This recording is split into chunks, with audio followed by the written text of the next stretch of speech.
boo-boo got in my way.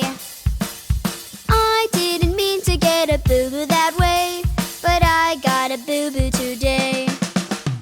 I'm gonna tell you how to fix a boo-boo. There are lots of ways that you can fix a boo-boo. If it starts to bleed at all, you should wash it carefully. If it starts to bleed at all, you'll need a Band-Aid. If it doesn't bleed at all, you can rub it carefully. There are lots of ways that you can fix a boo-boo. If your boo-boo's really bad, you should show it to your mom. If your boo-boo's really bad, you need a doctor. If it isn't very bad, you can rest a little bit. See, there's lots of ways that you can fix a boo-boo.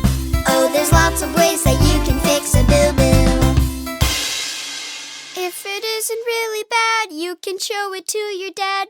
No, I was kidding. Dads can be great help. We love you, Dad.